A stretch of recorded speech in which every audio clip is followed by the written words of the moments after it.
What's happening, man? It's Bobby. Hiya, Bobby. How are you, buddy? Hey, pretty good to talk to you. I figured you'd be getting away to watch game one tonight of the finals. That's where I'm heading. It didn't start yet, right? We It still got. hasn't. No, we're just a few minutes away. Yeah, okay. We're gonna get it. We're gonna get there. Don't worry. Hey, the movie's awesome. As a sports guy and a comedy guy, like just the sports part of it is so good. And I watch Anthony Edwards and I watch him play with the T Wolves. I mean, he looks like a football player when he plays basketball. When you're up Wow. close to him, is he like that? Is he Yes. just a monster? It's so funny you say that. I forget sometimes because when he's out there on the court, there's so many tall guys that you go, he's not. But when he was shooting the movie and when I just saw him in the other room, I went in to say hi. I was like, oh man, that's right. His shoulders are huge. He grabs you. He's strong as hell. He is jacked. The movie being about basketball and your love of basketball, was the movie an outlet for you to play more basketball selfishly? Like, was like this would be a good movie to do because you could play more?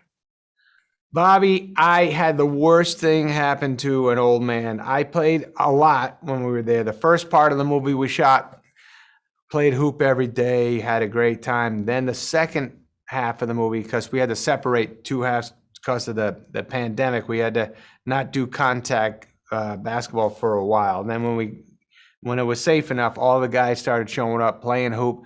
I played for maybe a few weeks with the guys. It was incredible. And then my stupid groin popped or some weird. And then I was like limping around. Everybody would be like, why are you walking like that? It was humiliating. So I got nothing. Those viral videos of you playing pickup ball, and it's always highlights. I've never seen a viral video of you sucking. It's always like Sandler dominates, like Yeah. dropping dimes. Are you that good all the time, or are they just selective on what they put up? No, I'm that good all the time. No. Nice. That's what I thought. No, I suck many times out there.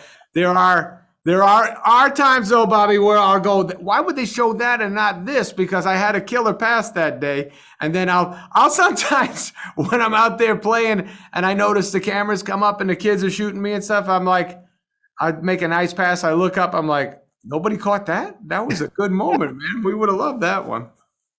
At the start of the movie, your character becomes an assistant coach for the 76ers. And I wonder, with your knowledge and fandom of basketball, do you think that you could actually be a low-level assistant coach in the college or NBA level with what you have now? No, I thought maybe because I'm a fan and I'm screaming at home what I would have done, and then what the hell? Why is so and so not in the game right now? I've had those moments, but I couldn't execute plays or execute.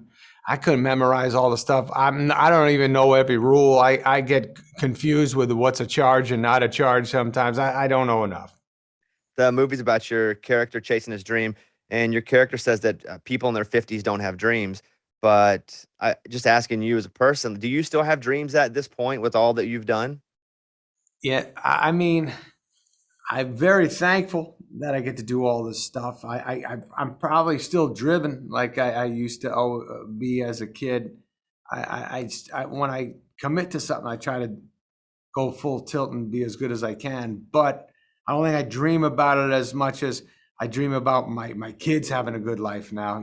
They're 13 and 16, so I think about that a lot now. I'm like, oh man, I just please hope they have happiness and they get to dive into whatever they're dying to do, that they get to do it. Speaking of basketball, do you play 2K at all?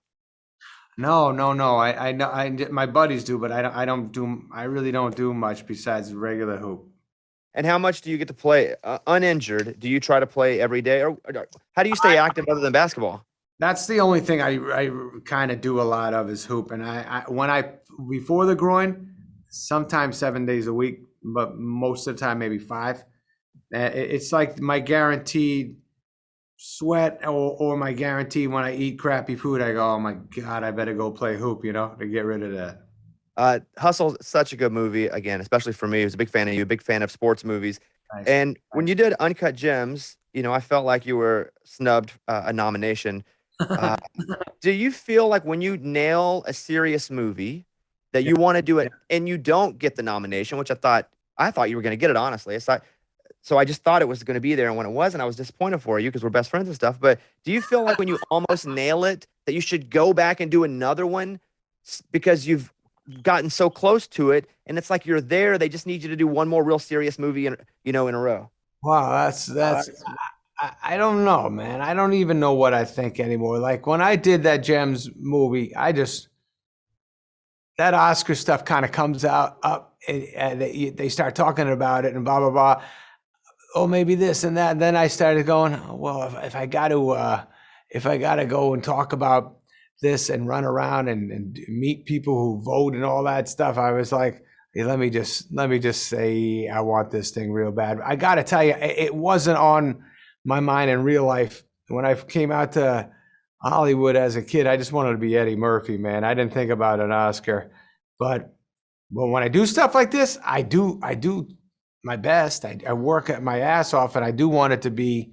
I don't want to let people down. I don't want to let the directors down, the people who put the money into it all. I try to do as good as I can, and then also, my kids get psyched if I'm good in a movie. It's fun to come home and talk about hard work and scenes that I did that were interesting. I don't know, man. The Oscar thing, that probably makes people nuts. I just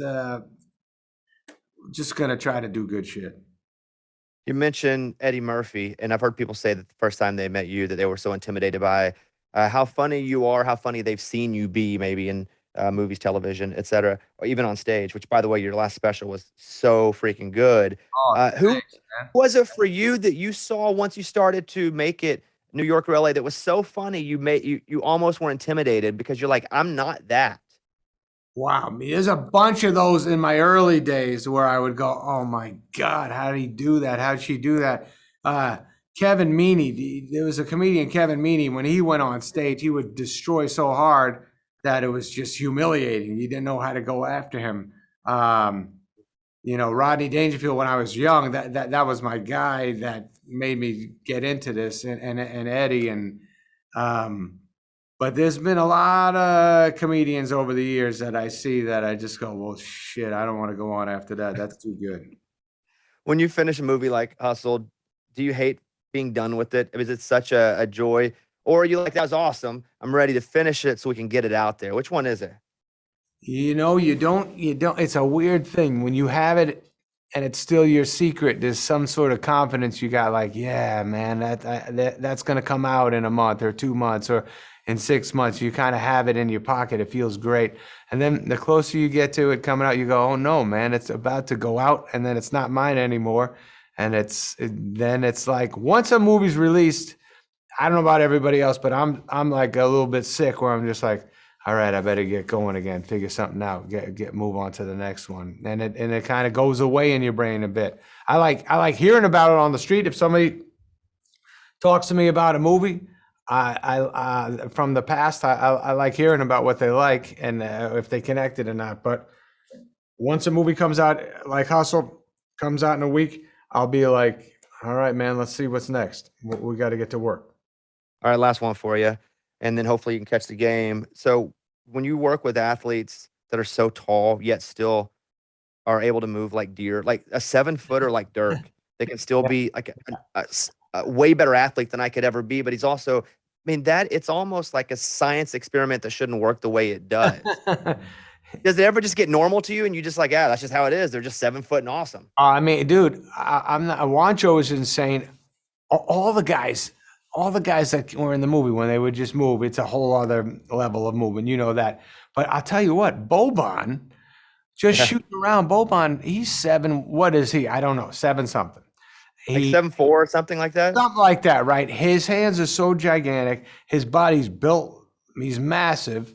But he's like moves smooth when he takes a shot. So it's got like the softest touch. It's just it's a whole other thing. Like you said, I don't know how they do it.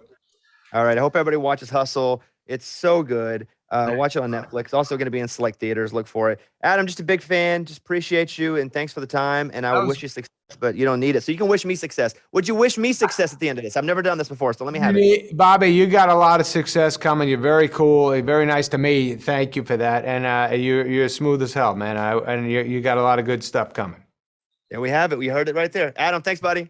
All right. Later, guys.